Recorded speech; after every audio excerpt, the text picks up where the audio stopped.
Hello, how are y'all doing today? Thank you so much for being here, you guys. This is going to be very informative, I think. Okay. And as I was putting this together, there is no way in the world I'm going to be able to address all the stuff that I would like to address in one day. So we might have to make this like a series or something. But I'm really excited about what we're going to go over.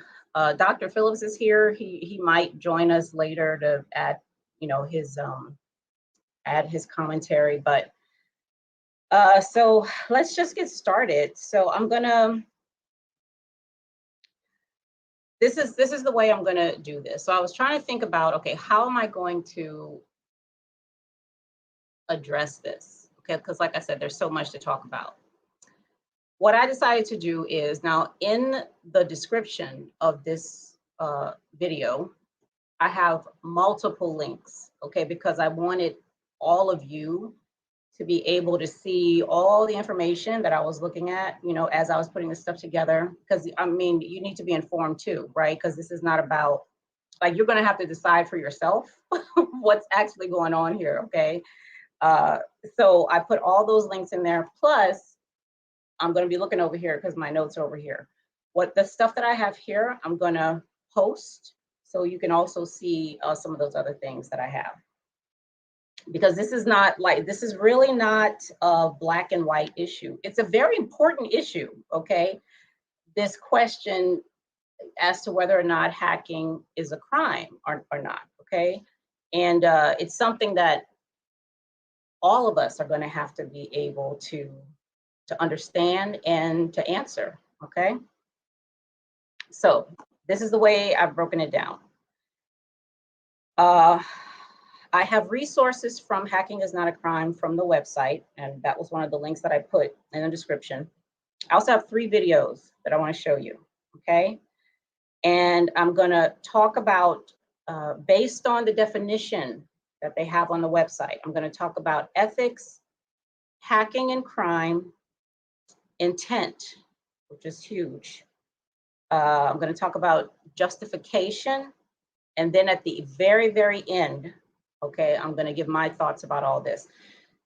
So in the very beginning, I'm just going to give you what's out there, okay, what other people are saying, what's in the news, all that, all right? And then towards the end, I'm going to bring it together so that y'all can know what I'm thinking about those things. All right, so before we get started though, let's see here. The first thing I'm going to show you is a video, okay? Now, some of you may be familiar with this because it just happened, okay? Yes, if it wasn't yesterday, it was the day before. I forget her name, but she's on Twitter, and she's interviewed a lot for pen testing or ethical hacking, one of those. But she made a comment about it as well. Apparently, a governor in Missouri, is it Missouri? Lieutenant Governor Parson, yeah, the Missouri Education website, he said was hacked. Well, him and his crew, said it was hacked. And he had a press conference and he gave a description of what happened and all that, where on the other side, and he's blaming hackers or, so you'll see when you see the video. But on the other side, they're like, what are you talking about? Like, first of all, your site was not hacked. Like, that's totally not what happened, okay? So people are, explaining. So there's 2 sides of the story. I don't know what is, I have no idea, like, what's going on. Hi, Stan, how are you? But we're going to see. Like I said, I'm just going to put the stuff out there and we're going to look at it. So first, let's go ahead and look at the governor's press conference, just a little bit of it, okay? And to see what he said, because everything we talk about from here is going to be related to that, including his interpretation of what happened, whether it's right or wrong, okay? His interpretation of what occurred, all right? That's going to be addressed here too. All right, so let me share my screen with you so I can start this video and you can see it, okay?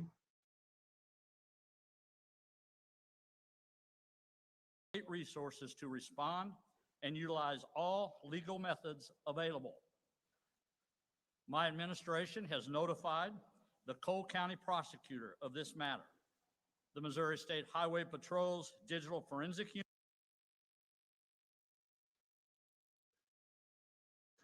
Okay, so what he's basically saying, as you heard, I don't know why it was so low like that. That's weird.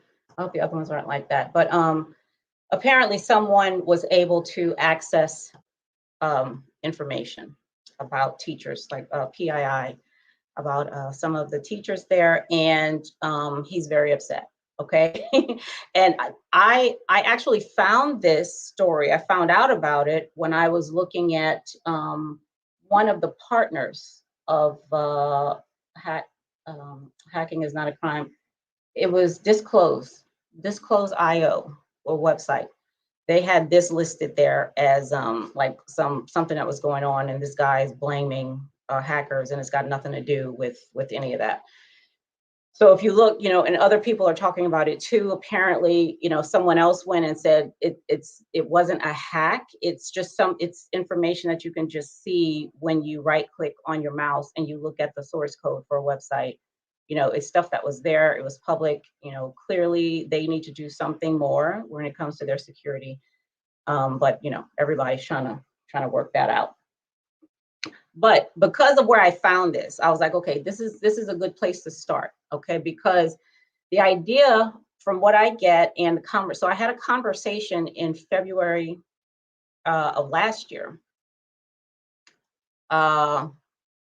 with, was it February? No, maybe like November. It was November last year with CHLOEMESSDAGHI, okay? She is one of the heads of Hacking is Not a Crime. She's one of the founders of Hacking is Not a Crime, okay?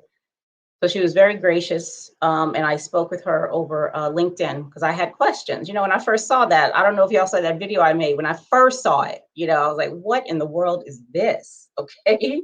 So I said, I'm not going to say anything else until I do more research, all right? And here it is almost a year later, and I'm saying something. So I had a discussion with Chloe, just to ask, you know, well, what is this? Like, what are you actually saying? Because what in my mind, I was thinking, okay, it's bug bounty. Like, that's what it sounds like, bug bounty or something like that. You know, you get somebody else to come in and do, but it doesn't seem to be that way. Okay, but that's all I'm gonna say. So let me show you what I have here.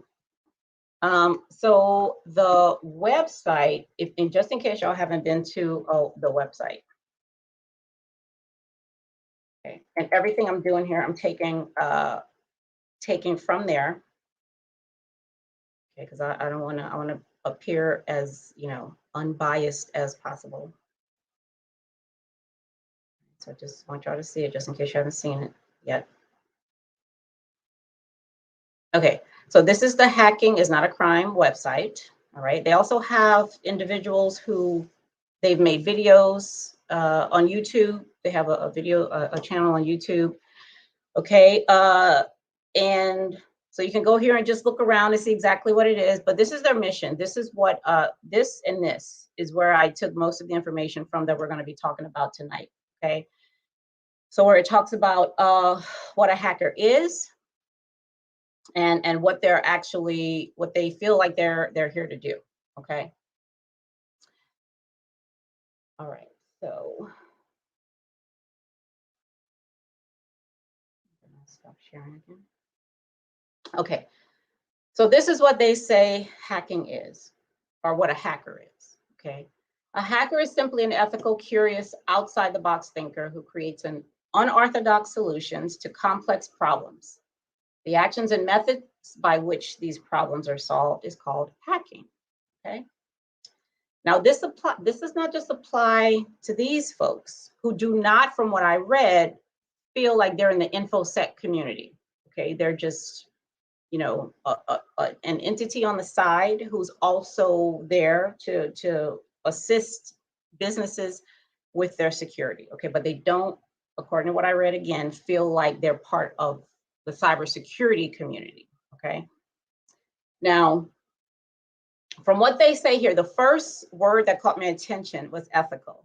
All right, because again, I was like, well, why aren't they ethical hackers? And they don't consider themselves that either, and I'll tell you why, okay? So ethical is the word that got me. Now with cybersecurity, we know, and in the course that that Dr. Phillips and I created for the middle school teachers, ethics was the first thing that we went over, the very, very first thing, okay? Because we know that you're being provided information that can allow you access into spaces where you have not been invited, okay? So we need to talk about ethics before we talk about anything else, all right? And in the definition of a hacker, they say here, a hacker is simply an ethical, curious, outside the box thinker, okay? So I went to look at that. Now, for those of you who know me and what I do, okay, I did some research and I pulled down some stuff. So from what I can determine, now there are two primary theories of ethics that I looked at, okay? The first one is deontological, all right, which a lot of us are familiar with. The other one is consequentialism, all right? Now you're gonna know, so deontological is about, an example of that is divine command theory, okay?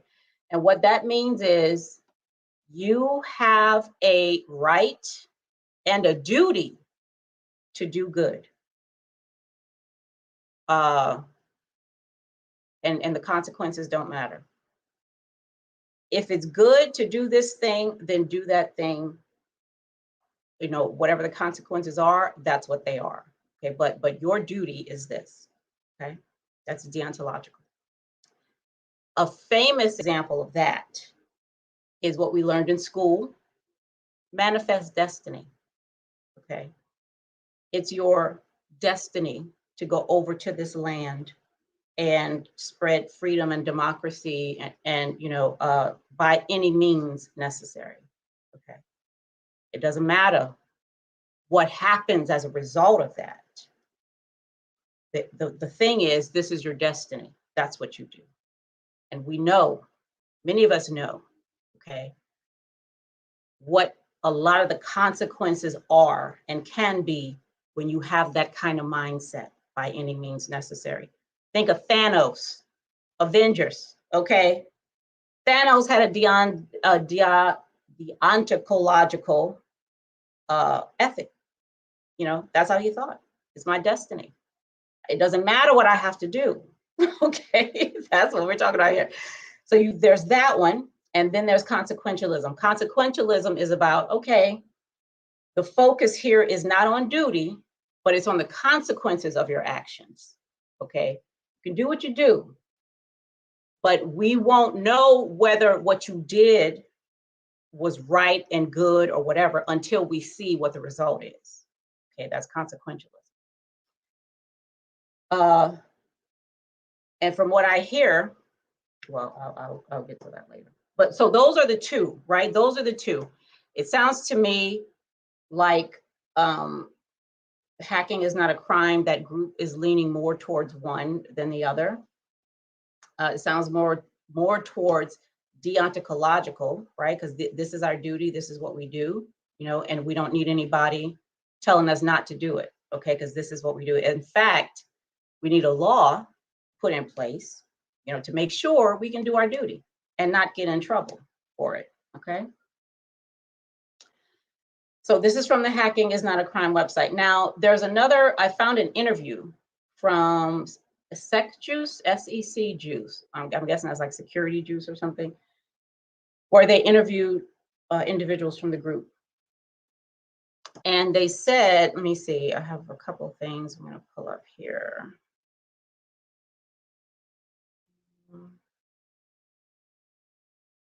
Okay, so from what I read, where this hacking is not a crime came from, the individual who came up with the name was actually, he said that he was a skateboarder, right?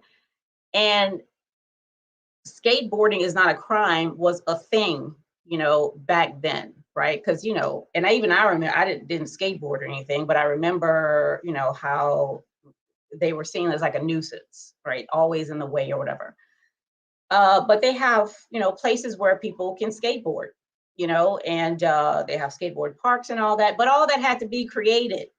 Okay, when skateboarding first came out, skateboarding was like I don't even know if people, they may have been, like placed in detention or something for skateboarding on property and all that, because people felt that it was a nuisance. Hey, Ayana, people felt it was a nuisance. Okay, so that's where the hacking is not a crime, according to what I read from the interview. That's where it originated, from skateboarding is not a crime, right? Now I had a question of somebody was doing an internship where I worked, and he came from USDA. So I asked him, and I forgot what we were talking about, and this was years ago, year before I even got into cyber. Okay, I asked him, I said, what makes an insect a pest? Because I said, if you just go out into nature and you see ants and, grasshoppers and various bugs and all, they're just bugs.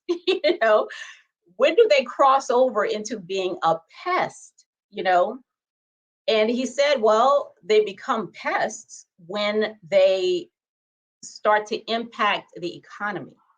Okay, when they start to get in the way of people's businesses. Now people are spending money and taking time to eradicate their buildings and their gardens and their, all this from these insects. Now they're pests because they're starting to mess with the bottom line. Okay.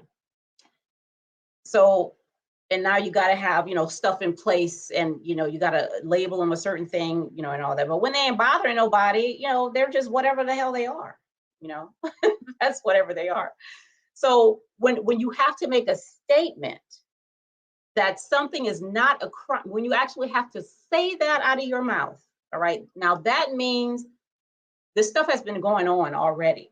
Okay, people were skateboarding or whatever, but now it's gotten to the point to where, okay, now they're crossing boundaries. Okay, they're getting into something that has something to do with commerce or people's property or, something like that, right? So now it's getting the attention. Okay, it's getting folks' attention. All right, so now the Security Juice interview with the heads of Hacking is Not a Crime. This is an answer to a question that the interviewer had. He says, when you drill down a little bit deeper, and the question was like, what is hacking? Okay. One of the heads of the organization said, when you drill down a bit deeper, it means all hackers are implicitly ethical.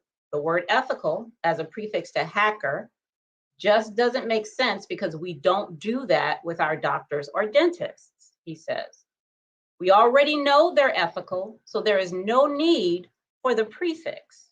It's like saying, I'm going to see my ethical doctor, or I'm going to see my ethical dentist. That sounds weird. We believe all hackers are good. All hackers are implicitly ethical. Okay.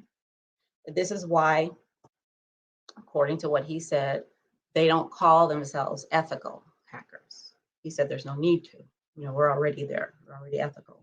Now, you just saw what I said about the two forms of ethics, okay? You got the one where, this is our duty. We don't care what the consequences are. And you have the one where, well, whether we can say this was a good deed or not, we have to see what the consequences were first, all right? Now he mentioned doctors, that you don't say, I'm going to my ethical doctor. No, we don't. We don't say that, okay? But the thing that doctors have that hackers and cybersecurity professionals don't have, okay, is a legally binding code of ethics. We don't have that for now. There's something written down, 10 codes, but it's not like this, like legally binding, and you got to get in. If you're going to be a doctor, you need insurance. Okay, period. Okay, whatever you need insurance. Cybersecurity professionals, we don't go out and get insurance, okay? Because we don't have a code of ethics like that that's legally binding. The doctors one, that's been in place since like the 1800s, okay? So it's not the same, let me just say that. Ethical hackers and doctors are not the same. 100% not the same. Now, doctors, they're called, now we know those of us who go to doctors, okay, they have 4 primary ethical statements or standards, you know, and we know do no harm is one, right? So they have an obligation to not inflict harm intentionally on people. And another one is a respect for people's autonomy and their space and their ability to make their own decisions. Okay, that's another one.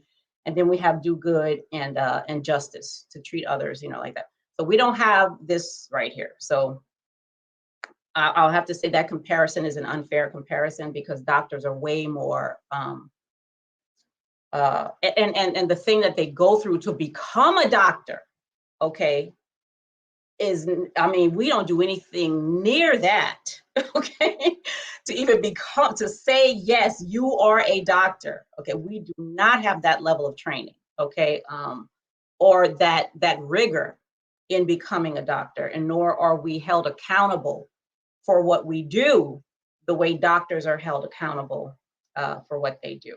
All right, so I just wanted to point that out.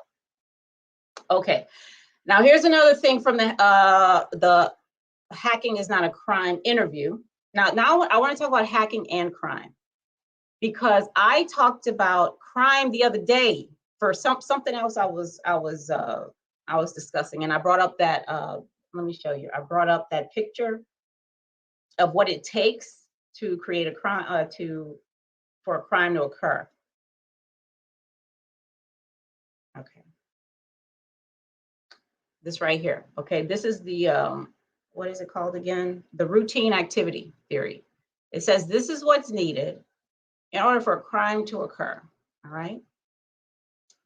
You need a target, number one, a motivated offender. Okay, and it doesn't matter what the motivation is, they just have to be motivated. Okay. Good or bad, it doesn't matter. They just have to be motivated. And then absence of capable guardianship. Now, when I talked about this, I was talking about, oh, that's what this was for. When I was talking about CISOs, okay. Absence of capable guardianship. Now, that doesn't have to be a person, okay. That can be a control, like a technical control or something, like, or a fence or a lock on a door or whatever, right? There's an absence of that, right? Which means you have a what? A vulnerability. Okay, you haven't, there's some place that's, you know, easily accessible, either by design or not. All right. Now, in this part, they say the hacking is not a crime thing really started off with purpose. We want to advocate. Now, this is what they're intending to do. We want to advocate global policy reform to safeguard hacker rights, giving security privacy researchers the right to conduct their research without fear of legal retaliation, because they don't release the stuff they found because of that, okay? So here we go, back to what a hacker is. An ethical, we looked at ethical already, curious outside the box thinker who creates unorthodox solutions to complex problems. I agree with that 100%, okay? A hacker is an ethical, curious, outside the box thinker who creates unorthodox solutions to complex problems. Hackers exist in every single profession, okay? You don't have to have a computer to be a hacker, right? Chefs, stay-at-home parents, okay? You're taking something that was purposed for a certain thing and you're repurposing it, okay? It was created and designed to have a certain function. Now here you are, you're looking for a way to use it in a different way, okay? Or to just repurpose the way that we hack stuff all the time. We have a whole DIY, that do-it-yourself movement. All of that is hacking, okay? Taking old stuff, old mayonnaise jars, old, you know, just sitting around and creating something else, okay? If I, you know, I don't know, the door won't close in the house, and I take a marker and I put it under the door. I just hacked that marker. Okay, markers were not created for that purpose, okay? But I just repurposed it to use it for something that I needed it for, okay? Hackers exist everywhere, okay? So it's not just here in the IT field, all right? Now, the thing is, hi, NC worker, how you doing? Now, the thing is, okay, and what we're all doing, what every hacker in the world is doing, whether they're in IT or whether they're a stay-home dad, or, you know, they're a chef somewhere, or they're an artist or whatever, you know, we're doing the same things. Number one, we're exploring, okay? And to explore, right? It's just to travel like unfamiliar territory, and you're looking around.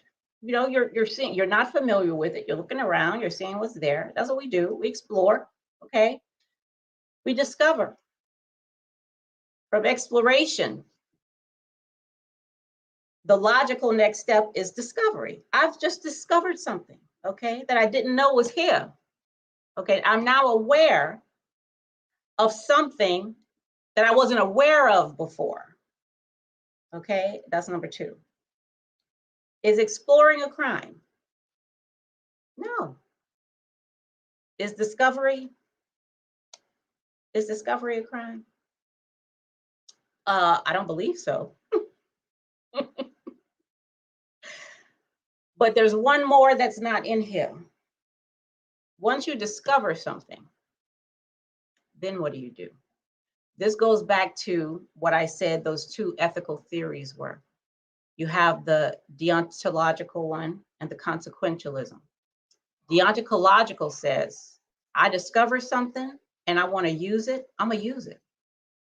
What consequences, that don't matter. I need this to do my duty. Okay. The other one is like, well, I don't know. Like, who is this for? Like, what would happen if I were to actually do something with this? Okay, with this discovery. When you think of manifest destiny, when folks came over and they discovered stuff and they just used it, they didn't care who it was for. Okay, they just used it, right? They didn't care. Okay.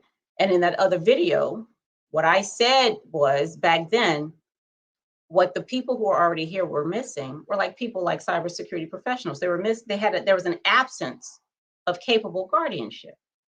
Okay, at that time, right?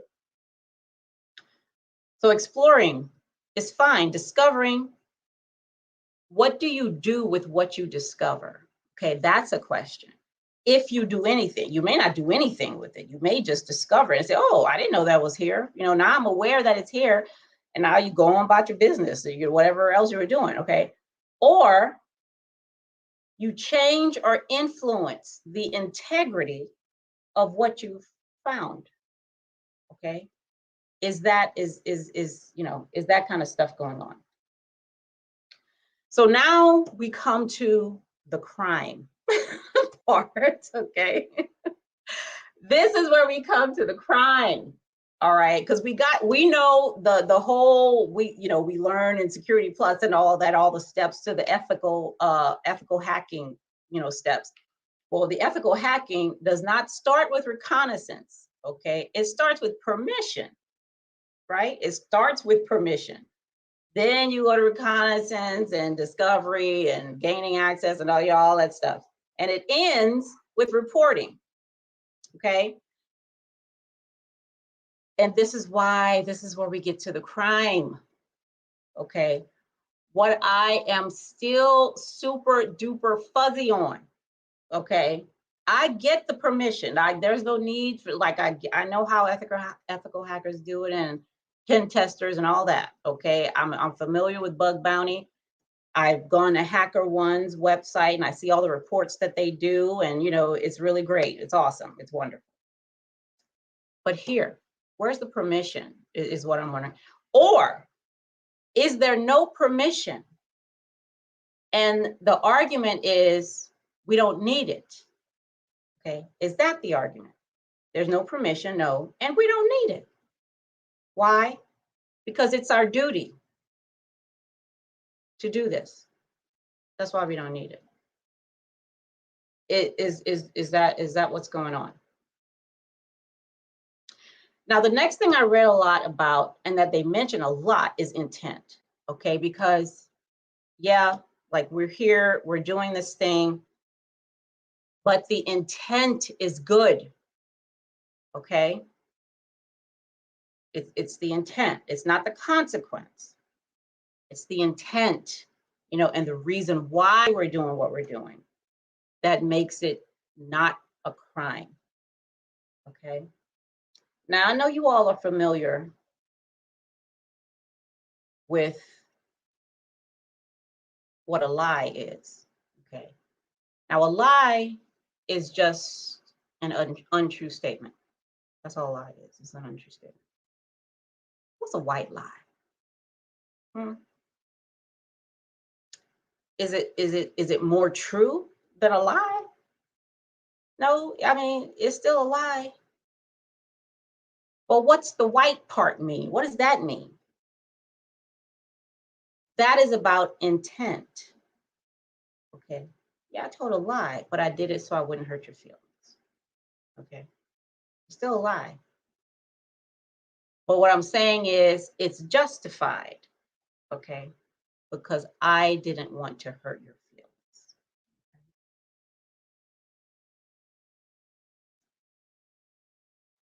The security skeptic, and this was in my my winter conference when I did the Blacks in Cyber winter conference. I had this quote in there.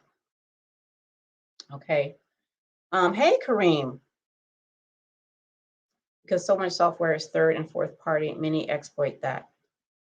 Okay, I'm glad you said that, and we're going to get to that. We're absolutely, because one of the issues in here, or one of the justifications, is, well, you don't have secure software. Okay, so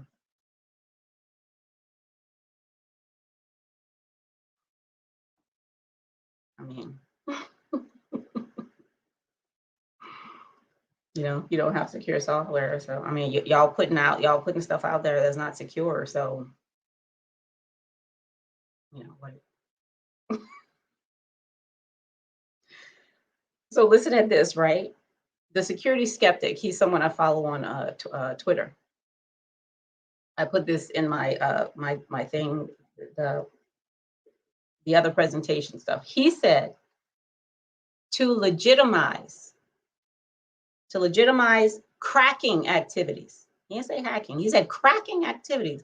To legitimize that, he said the tech industry spawned a new species of programmer called the ethical hacker. That's what he said. To legitimize crime. You just called it something different. To legit, you know, let's just call it, you know, to legitimize what we want to do. Okay. Which is a different argument than what, you know, these individuals say. You know, but we're gonna get to that too. But I want you to hear Jessica Barker is a okay, and we're talking about the crime part. Okay, so the crime and the ethics. So let me show you here. Jessica Barker, she goes around to different places, and she talks about a lot about the human element in cybersecurity and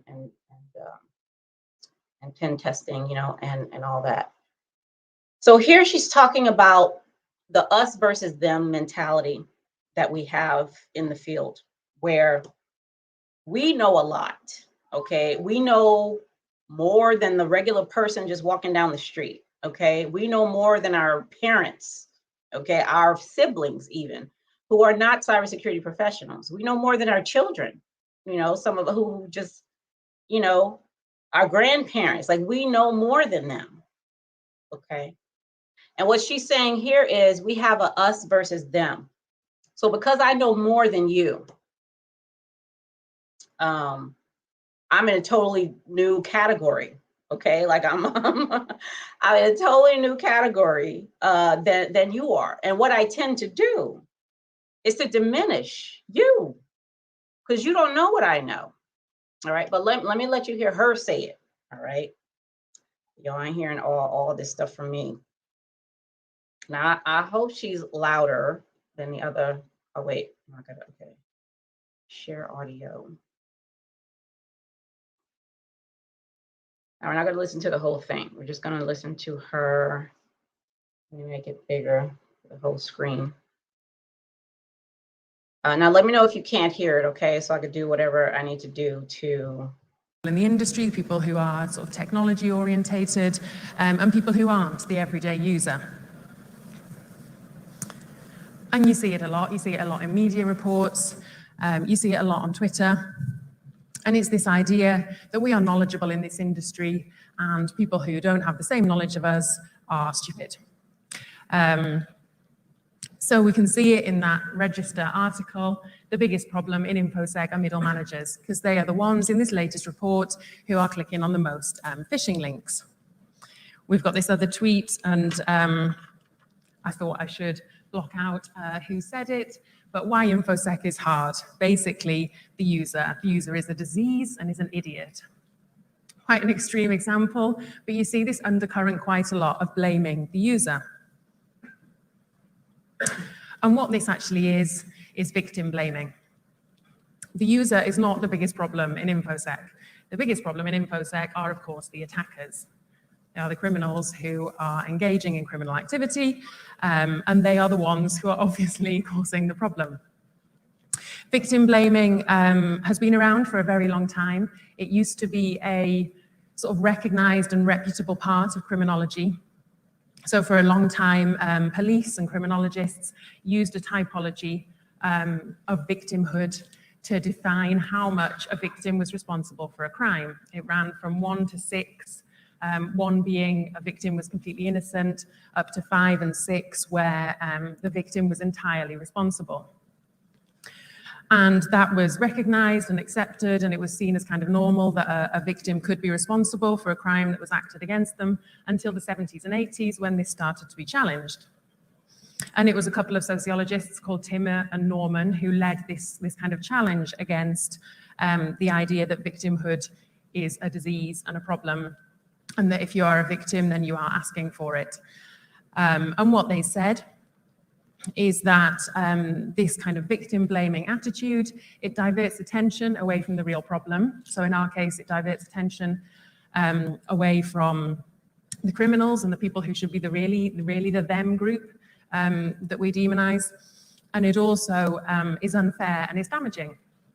And again, I think we see this very much the latter part in InfoSec, because it's very damaging for someone's self-esteem to tell them that they are the cause of the problem. And a user clicks a link or has a rubbish password, then they're to blame for any kind of attack or breach that happens. And this means that they will be less likely to communicate, they will feel stupid, so they will shut off to any kind of learning or any kind of messages we try and spread. I'm not the first person to reference Tay-Tay today. She is a music icon, fashion icon, and of course. Okay, so that's the part I wanted you to see. So she's talking about individual users here, which are also impacted, okay? If someone decides to access something without permission, okay, for whatever reason, and that's why we're talking about the crime part here, right? At what point does a crime occur? Okay, if you're scanning something, you know, you're just scanning ports or whatever, okay? Like, is that you're exploring, like we just talked about, you're exploring, okay? Now you discover something. You discover that, oh, hold on a second. I see like 3 ports open. All right. And then what do you do? At what point are you accessing someone else's property Or what is a website, for example? It's not real property, but it's like that. It's, I forget what it's called, but it's like real property. Okay, I forget what they call it though. But you're accessing something, you know, where you know it's only meant for people who have permission. Is that where the crime occurs? I mean, you know, so that's, and I'm asking, you know, I'm really asking, from a technical perspective, when have you now crossed the line into, you know, even if my front door here, if I don't lock it, is it okay for somebody to just walk in? No, it wasn't locked. That port was open. It was open for whatever, I forgot, or it broke or whatever, okay? But is that permission? Is that implicit permission for anybody walking by just to come in my house, okay? Would I not, you know, I'm calling the cops, okay? I'm calling the cops. Yes, all right, I'm calling the cops. But where does that occur though? Stan, you said capable guardianship is the key piece. The system has to be capable enough to warn the hacker when they are entering a place they should not be.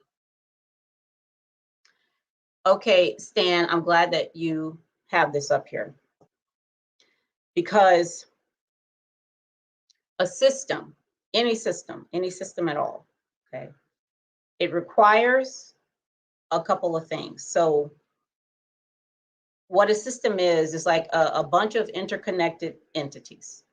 Okay, now this is either your respiratory system or your network system, okay? It's interconnected entities seen by someone as working together to produce something. That's what every system does, okay?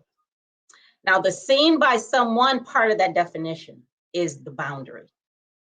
That's where the boundary is the law, the policy, the door, the like something in place that can let me know, like you're saying, Stan, that can let me know, hey, this is the boundary. You cannot go further than this.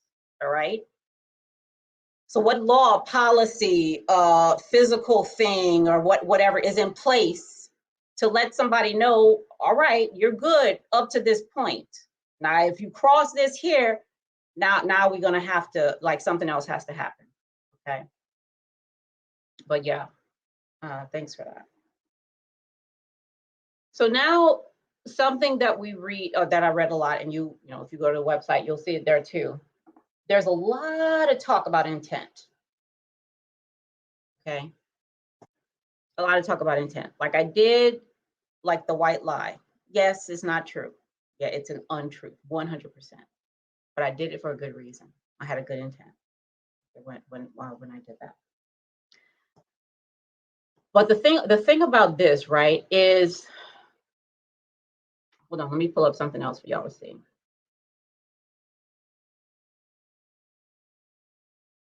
Okay, so this is from the Hacking is Not a Crime workshop. CHLOEMESSDAGHI did this workshop. It's on the Red Team Village YouTube channel. I think it's like 2 hours long, but she gives a very comprehensive review of what hacking is not a crime is. And this is one of the slides where she compares a hacker to an attacker or a cracker, you know, a malicious person. So you can see what she says the differences are. One uses skills to keep things secured, where the other uses them to hurt. Another never extorts, where the other extorts.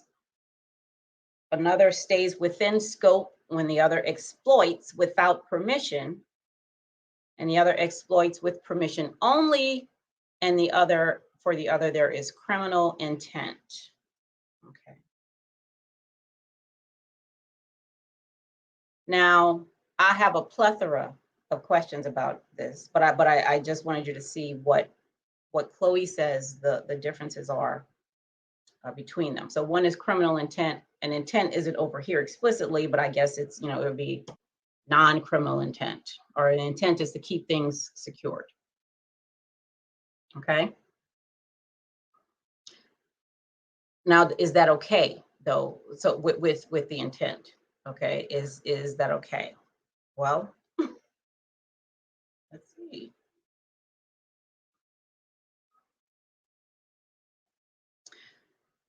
So if you look at one of the laws that I know they're trying to get rewritten is the Computer Fraud and Abuse Act. That law is all about not the deontological ethics, not the one where by any means necessary, not the one where this is my duty and I don't care what the consequences are. Okay. This one is all about the other one. It's about what was the result. Okay, what did actually happen, when you did that thing, all right? It's about, now almost every clause in this thing starts with, where is it? Knowingly. I wonder if can I put it in here? Let me see if I can put it in here. Here's, I can do like 2 at a time or something. Let me see how I can share this.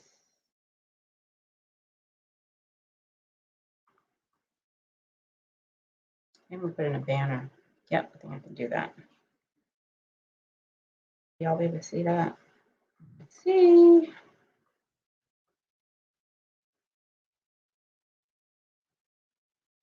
Knowingly accessing a computer without authorization to obtain, and then they have a bunch of different things. Financial information, information about a governmental department, information from any protected computer with the intent to defraud, knowingly causing the transmission of a program, knowingly accessing a protected computer and causing damage, okay? Knowingly. Well, I'm not an attorney, okay? However, I can look things up. And in law, when it comes to intent, they have 1, 2, 3, 4, like 4 or 5 levels of intent, okay? So the idea is you did it. Like, it's not even a question about did you or didn't do it, you did it. Okay, you did it. Now, what was the intent behind you doing it? Now, the Computer Fraud Act says knowingly. That's number. So the first one is someone who acts purposefully, okay? I went to your house and I slapped you across the face because I wanted to hurt. I did it on purpose, okay? I did that specific thing on purpose because I wanted to hurt you, purposefully, okay? Now, the law doesn't say purposefully. Intent might get you less time. Now, yeah, we talk. Here we go. We're right here. Exactly. You still go to jail. So like I said, you did it, but did you do it purposefully? Meaning you knew exactly, what, no question in your mind. It was a specific intent to harm, specific. Okay. And then if it wasn't purposefully, knowingly. Now, what does that mean? It means that you're not acting to cause, but you are acting with awareness that it could happen, okay? I wasn't trying to, cause you pain, but I knew if I did this, it could cause you, pain. The computer fraud and abuse is about knowingly, okay? I didn't do it to create a denial of service, okay? I use this tool to discover a vulnerability. I wasn't trying to cause a denial of service, but I knew that it could possibly interrupt your business. It could, compromise the availability, and all those CIA, those security objectives. I knew, 100% that was a possibility. Okay, that's knowingly. All right, and then you have other stuff. But even if it wasn't purposeful, okay, if it was, you did it knowingly, all right, then there are consequences for that. It's a crime. Okay, you've committed a crime.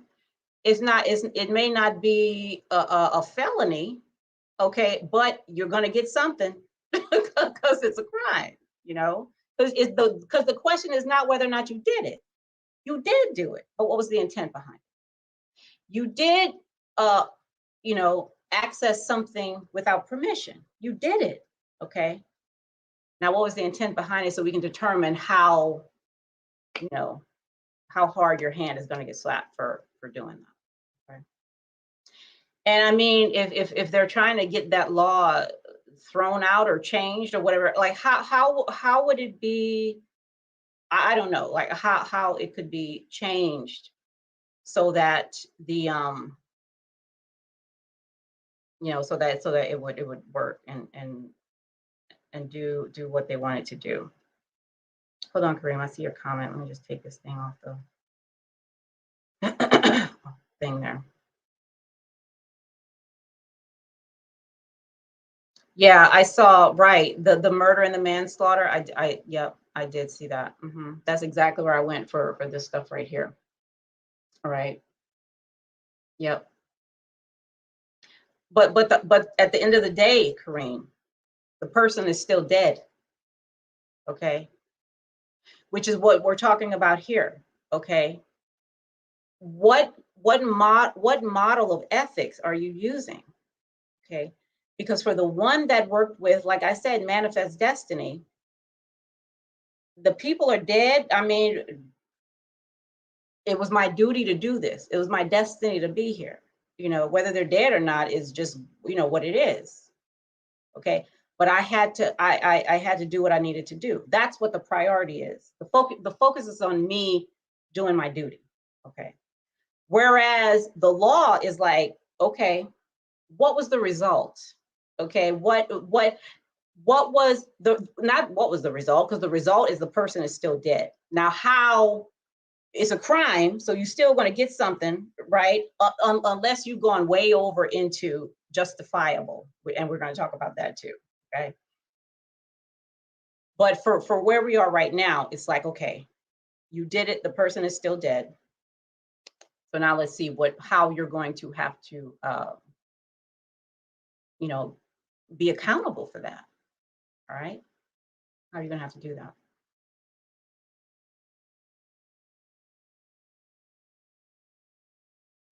It won't be because of the $1 billion insurance companies have paid will influence tort changes. That would be a good StreamYard chat. Oh, I know. I know. Okay, let me see. So the federal law, like I said, they were talking about was the Computer Fraud and Abuse Act. Is one of them, because there's another one, or a few more, you know, that they're looking to influence. So now I want to talk about justifying. Now, so the quote that I read about to legitimize cracking activities, the tech industry spawned new species of programmer, the ethical hacker. And again, that's something the security skeptic said. Okay, and I got that off of Twitter. Spawn an ethical hacker. And then the difference between a lie and a white lie. Now we know, everybody here, okay, is aware of whitewashing. We know what that is, okay? And we know that that happens in a lot of different places, okay? Including crime. So one of the things that I put in the links is the black and white statistics of crime in the United States, okay? Which demographic is committing the most and what they are, you know, and all that. I showed somebody this like a month ago. They were shocked. They were really, like for real. They were shocked about what they saw because of what they hear on the news and in the media, like what they hear a lot, okay? Especially about melanated people and their penchant for crime. They were very surprised about what they saw. In the FBI statistics, okay? I have 2 links in this video. And this is what I'm talking about with the whitewashing when it comes to this, okay? it's not a crime. Is it a crime for this group, but not for that one? I mean, how is that going to work? You know, who is it a crime for and who isn't it for? Like, or is there a line of demarcation, whether it's understood or in, you know, we're not going to write it down, but, all right. So you see what I'm saying? Like, it's like, and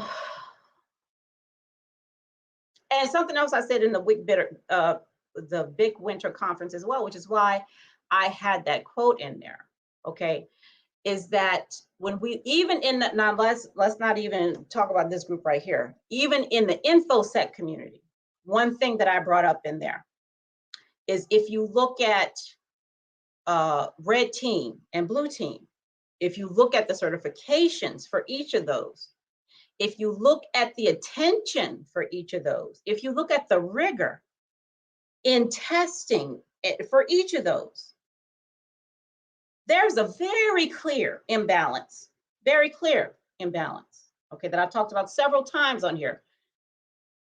All you have to do is be able to see and comprehend, all right, and I'm not the only one who said this, okay, I'm totally not, you know, all right. And the imbalance is toward the hacking. You got so many security people. Why? you know, and that's a whole conversation right there. But that lends, you know, because this is it's an attractive, sexy crime. You know, it's been, because it's been whitewashed. You know, it's like, it's a white lie. Okay, it's like, yeah, it's a crime, but you know, it's fun and exciting, and you get a rush, and you know what I mean? It's all that stuff. Okay. So from here, so let me show you about the justification. Okay, the justification.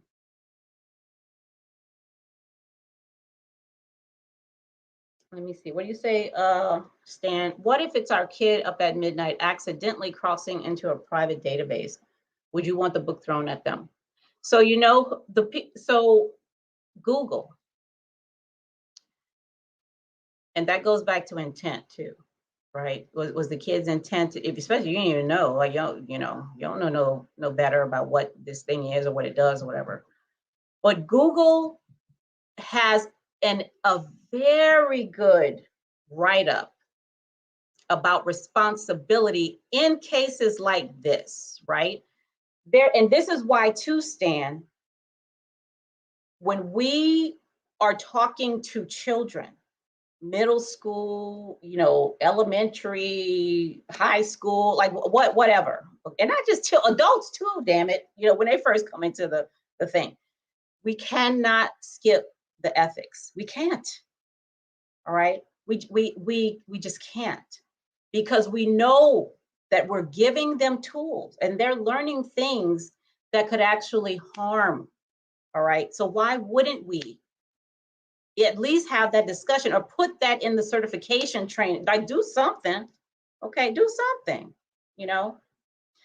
But we cannot expect accountability for our kids and all that if we're not helping them to be accountable, by not even giving them the information, you know. And some of us don't even know. We don't even know what's legal and what's not legal when it comes to all this stuff that we're doing with these various tools. We don't even know.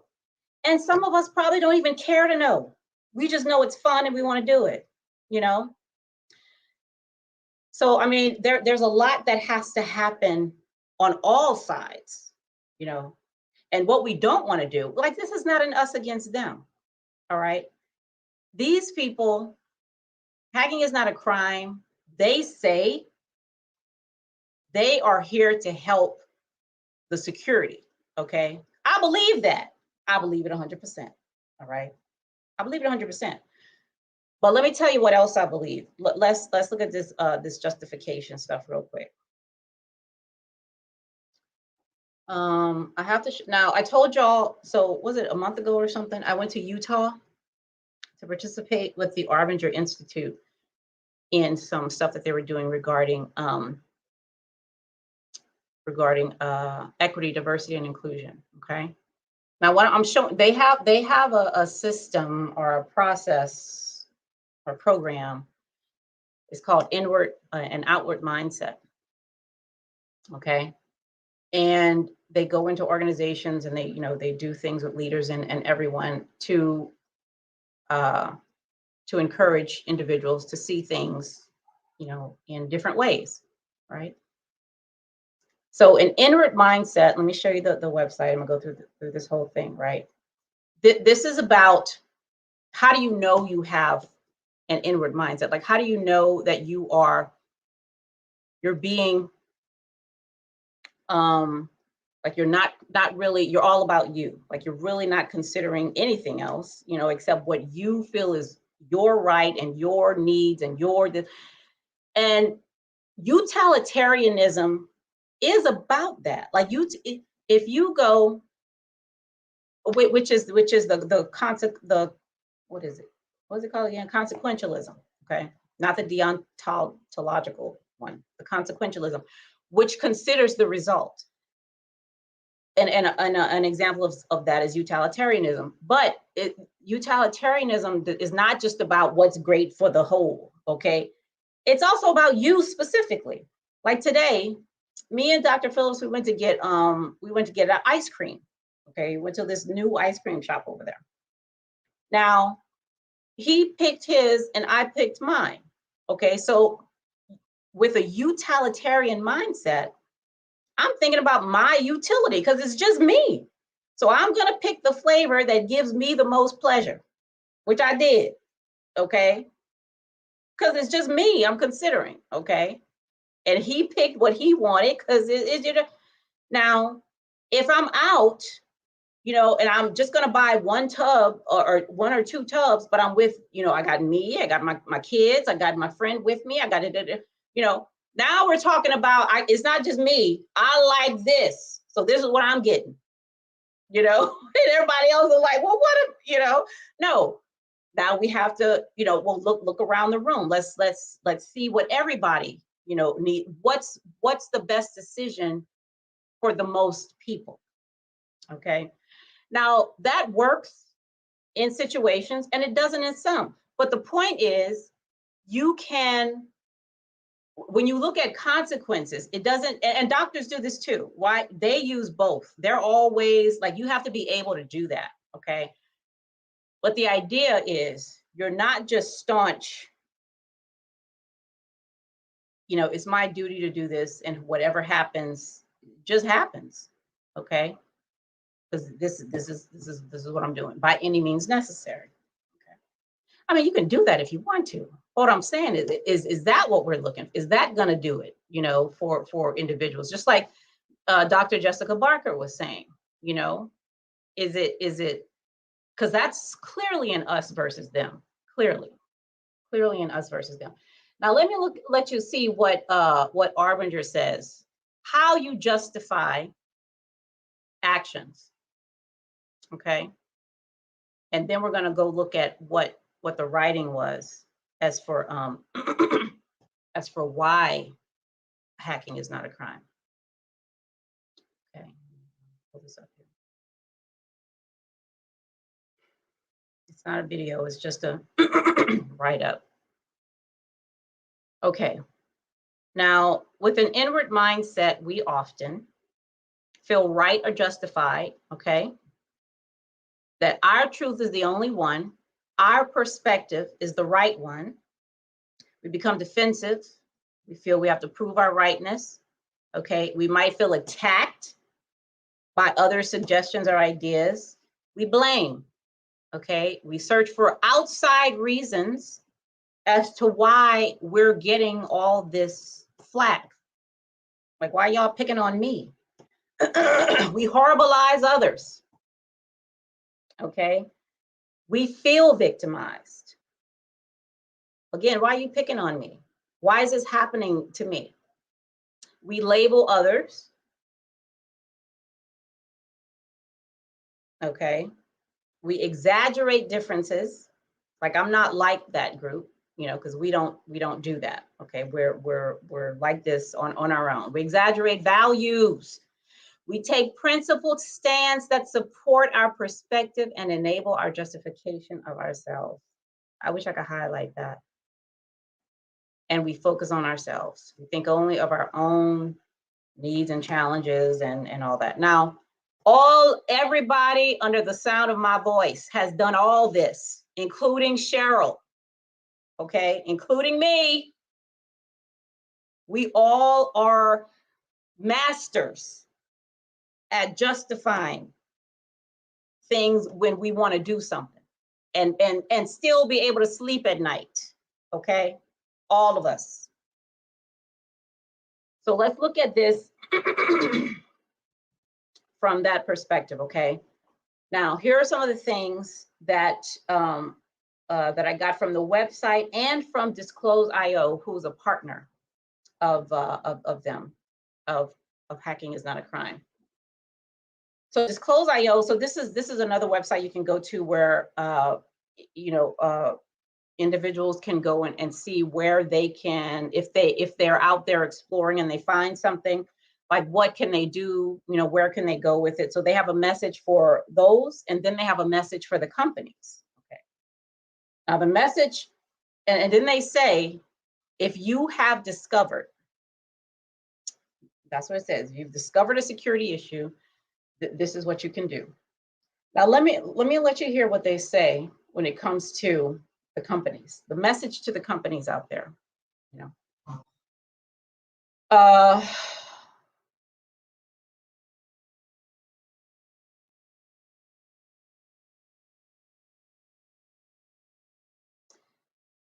Companies should embrace security researchers, learn from the examples that they have in their archive.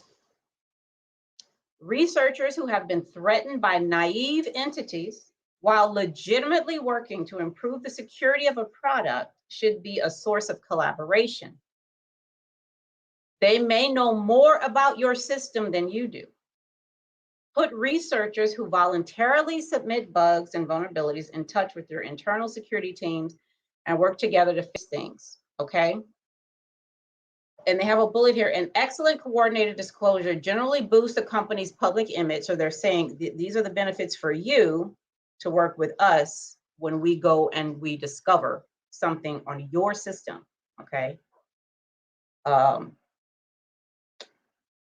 And customer confidence, it encourages researchers to work with you, not against you. Now that part right there, I'm like, what does that mean? To work with you, not against you. So, and this is curious, and I've heard this before, right? Is that, okay, and Stan, like kind of what you were talking about here. I know, like we know that there are people out there, using what they know as a weapon against other people, okay? I mean, just out there, just running roughshod, okay, over folks. And I'm gonna let you hear another video here about a guy who he actually interviews groups of criminal attackers, admittedly criminal, okay? They're like, yes, that's what we do, okay? So I'm gonna let you hear what because they have the same argument. All these things I just read about how you justify what you're doing, according to the criminal, the ones who admittedly are out there just wreaking havoc, taking stuff and selling it and all that. Even they say we're doing it to boost the security in the field. It's for your own good. Even they say that. Okay. So here, to work with you and not against you. Okay. That, like, for real though, for real, that really sounds threatening. Okay. It sounds like either you do this or I'm going to take what I found, okay, and just do something else with it. And that may be the case, right? That I'm sure is 100% true, okay? But is that the way? Is that the way to really? I mean, to get people to work with you, to say if you don't, then I'm gonna. I don't know. Okay, I don't know. And this is the way I'm interpreting this. I may be totally interpreting it the wrong way. It encourages researchers to work with you and not against you. I may be interpreting that the wrong way. Okay, but that's what I get. And that actually gave me pause when I read that. I'm like, what? What is that saying? Does that sound that way to you, Stan? It does sound. It has a. It has like an or else type you know, thing to it. Okay. And the next one says a negative experience can exponentially generate negative publicity, sometimes even viral. And they reference the Streisand effect, right? Which is something, I had to look this up because I didn't know what the Streisand effect was. But apparently it's a thing with Barbara Streisand when she was trying to hide something and then it got out and a whole bunch of people knew, okay? Trying to hide something. So now what I get here is that, okay, company, I found this thing and you're trying to hide it. Like if you don't take what I gave you and fix it, you know, then that means you're trying to hide it, okay? So now I gotta put it out there, you know, so you don't, you know. So that's, I don't know. And I talked to somebody who owns a business about this kind of stuff, you know, and what their impression of that is. A carrot or a stick. I don't know. Is it a carrot? Well, Kareem, if somebody came to you and said, hey, listen, you have this secret, okay? And I know I found out, okay? I went in something or I got access to something or whatever. So it's not a secret anymore because I know. Now, I can, you know, you can do this thing, you know, that I'm telling you to do or asking you to do, or I'm gonna have to do something else with this secret, you know? Is that a carrot or a stick? Like, what is that?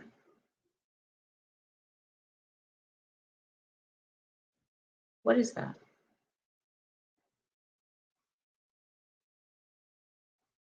Am I trying to help you by saying, okay, you got this deep, dark secret, and you know that in order to heal, deep, dark secrets have to be let out, okay? So I got it now. So are you gonna let it out, or do you need me to get a microphone or get on YouTube and tell it? Is that a carrot or, I mean, what is that? Is that helping you to be more honest with yourself or with, I mean, you know, what is that?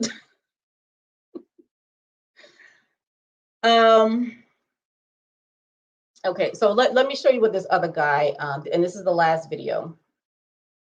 This is the last video. So this is actually from, I am the wrong one to ask because I have a, you're like, who said that? Who said I have a specific set of skills? Liam Neeson on that show, that what was it called? When his daughter got kidnapped, he said, I have a specific set of skills. I forget, Taken, that's what it was. He told that guy, you need to return my daughter, okay? Otherwise, it's not gonna be pretty, okay? There you go, yep.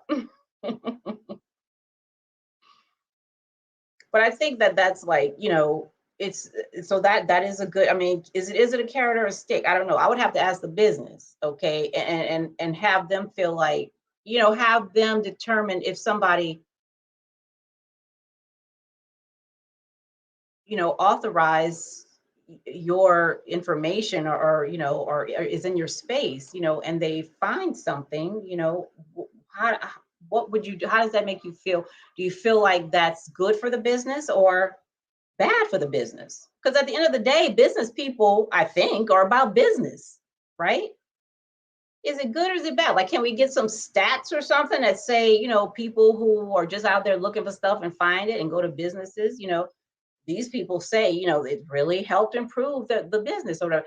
That's the kind of stuff, like actually getting actual feedback from the community, from the business community. saying, yeah, I experienced this. You know, I thought it was terrible, but then I found out, you know what, this is actually, you know, is helping me to do what I need to do. And I'm getting, you know, so that's what I would love to see. Like, I want to see from the business community who is saying, like, this thing is really, really helping. Okay. Outside of, like, I'm not talking about bug bounty, because those folks get permission, they do a whole report or the whole thing. I'm talking about people who are out there just doing it, you know, because they feel like it's their duty to do it and it's their right to get into spaces where they have no permission to do it. Okay. Is that good for business? Okay. And what is it doing to the profession? Cybersecurity professionals. What kind of impact would it have on what we do?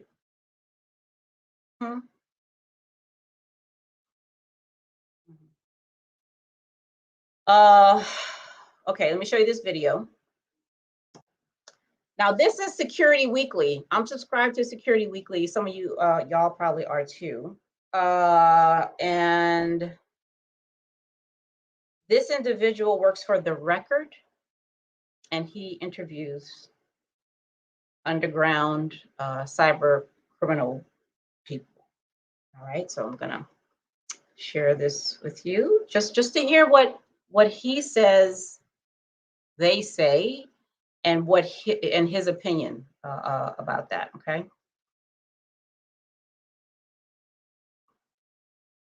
Make sure I share the audio.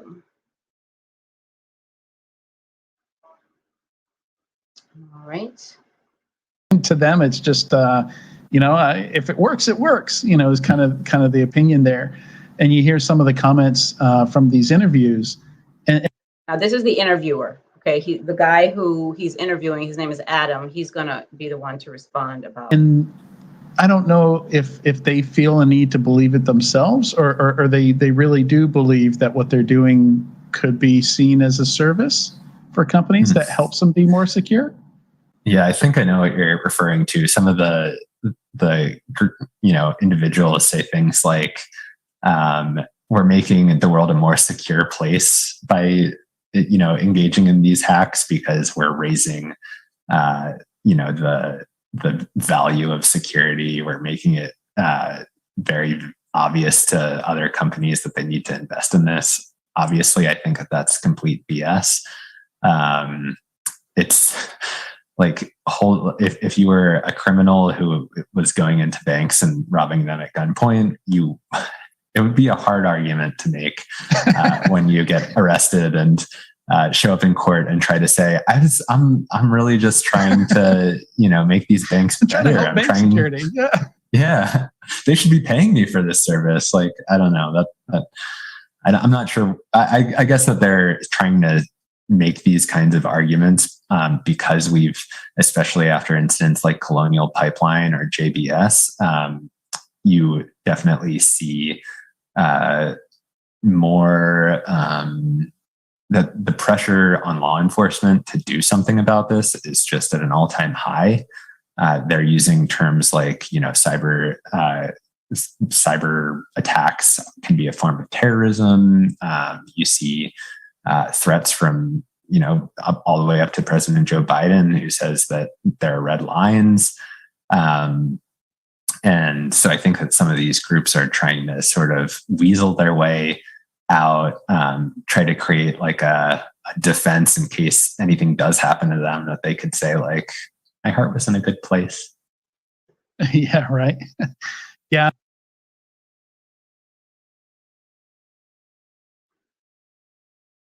My heart was in a good place. Okay.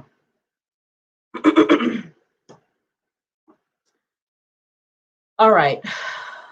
So for me, the purpose of looking at all this and doing all that, I mean, I had several reasons, you know. I was just curious. And then as a cybersecurity professional, like I'm really curious, you know, to know what this actually is. Like, are these individuals working with us, you know, or not? And really understanding what that whole relationship is, you know, if there is one. So my question was like, well, should hacking is not a crime. Like, is that true? Is hacking a crime? No. Hacking is not a crime. The same way exploring is not a crime. Discovering something is not a crime. And even using things are not a crime. If you're not infringing on the property, space, and rights of somebody else. Okay? Now, if all of those things are mixed in there, okay, because you saw that if I even have something that's protecting, something, if I have that boundary up there, that's saying this is my space, this property belongs to me, this is my intellectual property, this is my physical property, this is my digital property, like this is stuff I've worked for. I mean, just think of the stuff you own, okay?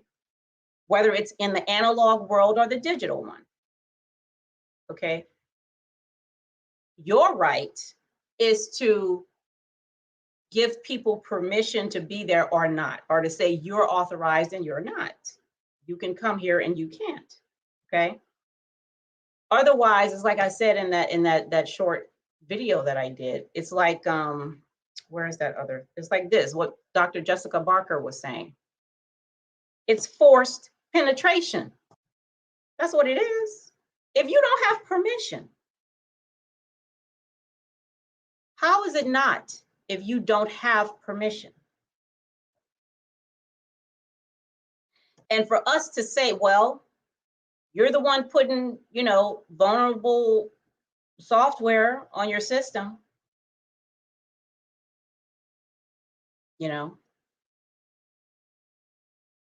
it's my right then to go beyond the boundaries that you've set and take advantage of what you've done.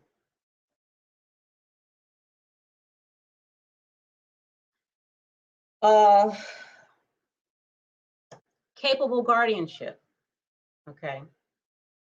That's absolutely something, that we, all of us, we really need to look at that, at capable guardianship. But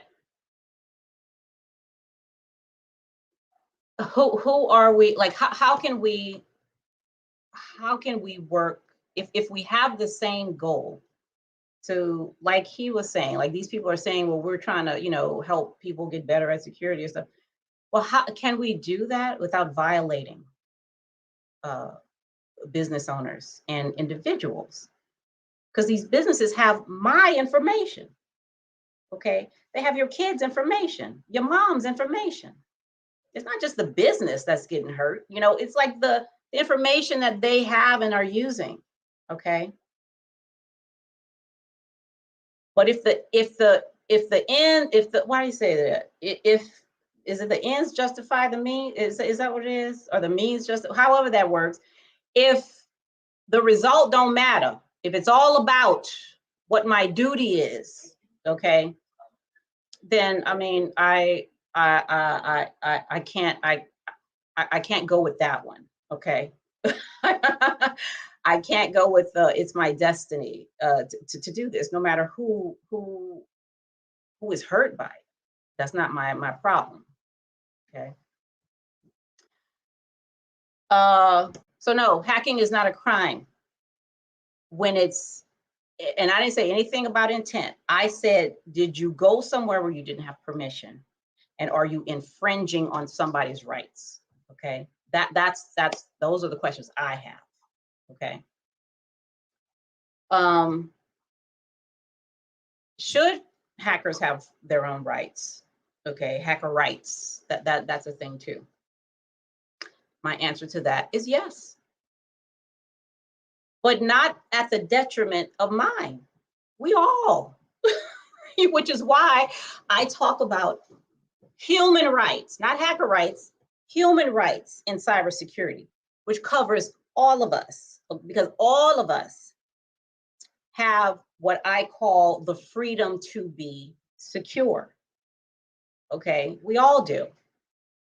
human rights and cybersecurity. I can get on because that includes hackers, okay, and people and just lay people, right, who have no idea like what any of this stuff means. It includes if you're in the digital world, it includes you, okay.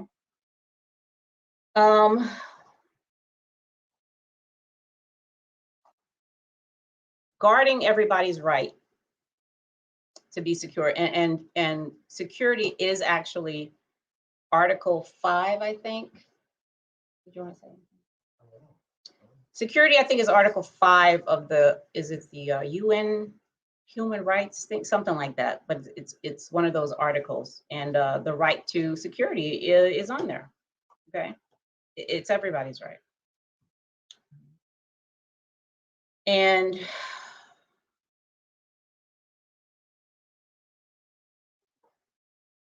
so I still have questions. Like I do. I don't know all the stuff, but I hope that like in the description, I gave you guys a lot of stuff. I showed you videos and gave you some stuff here.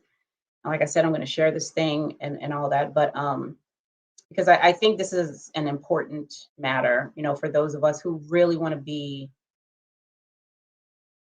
as effective as we can be as guardians, okay, of those in the digital world who do not have the know-how, okay, to be able to safely do the business that they're trying to do, you know, with individuals out there who just don't care, you know, who are all, and, you know, and that's just human nature, right? Wherever there's opportunity, there's going to be crime.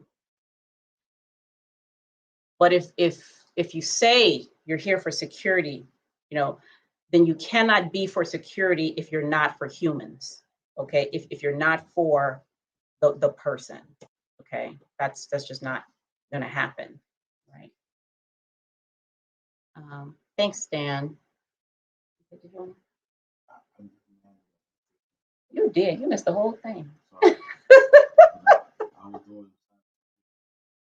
Do you have any opinion about whether or not hacking is a crime? Well, You're going to have to come over here because I'm not going to be able to hear you. so that's unfair. Yeah. Y'all, this is Dr. Phillips. I told you he may be able to make a comment or something. Well, legally, hacking is a crime. You have some people out there with negative intentions, and they're the reasons why a lot of us are here today, why we are doing cybersecurity today. So, yeah, hacking is a crime, but the way people think, a lot of hackers don't think they're doing criminal activity.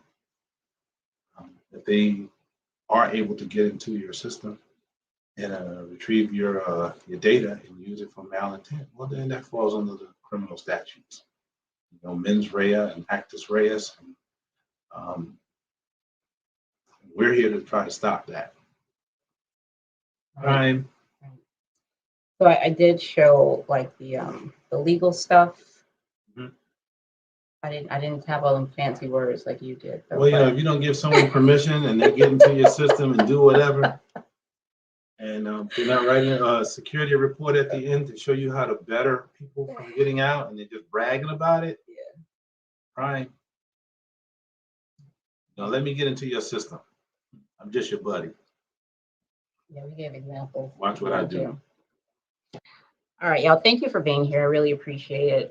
If you're going to be watching the replay and you're not yet subscribed to the channel, please go ahead and do so. I would really appreciate it. And I'm going to see y'all back here next time. Okay. Bye.